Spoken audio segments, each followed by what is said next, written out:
I can give you a sort of a scientific perspective, but I can also give you a philosophical perspective that comes from my own Japanese background. So I'll start with the philosophical one. In Japanese culture, I've been really interested about this concept of Ikigai, which means you're doing a mundane task, but you are finding purpose in it. So, your job might be to sweep the steps of a temple, and you could ask like, wow, that's like about as mundane and as trivial a task as I could actually find.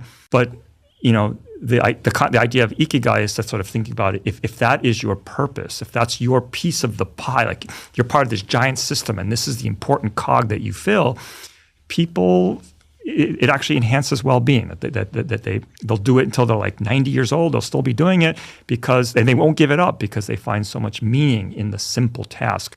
This infusion of simple tasks, I think, is also related to the notion of rituals, right? So a lot of traditions have rituals that people engage in, and they engage it in a perfunctory manner.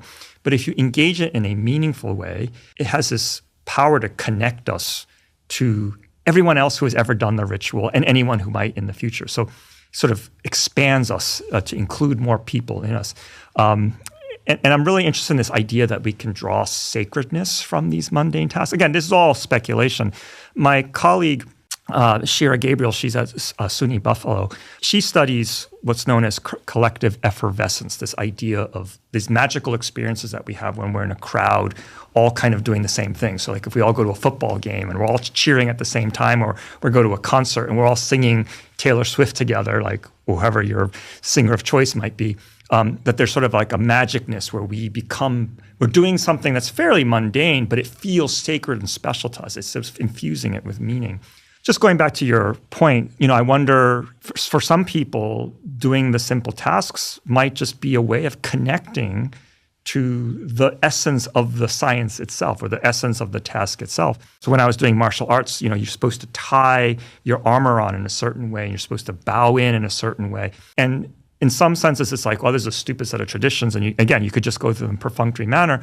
But if you did them with meaning, it's not just the task itself, but it carries this. It's the connection that we have to people that came before us and the people that came after us. Again, as I mentioned, social belonging is one of the most powerful human motivations.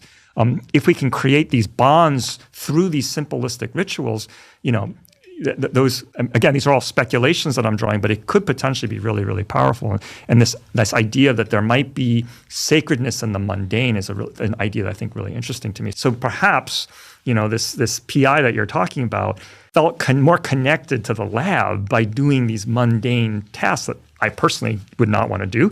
But perhaps it was a way of sort of saying, like, I'm still part of the science when I'm pushing paperwork at the higher levels of administration. Again, it's all purely speculation, but I think there is some basis in science.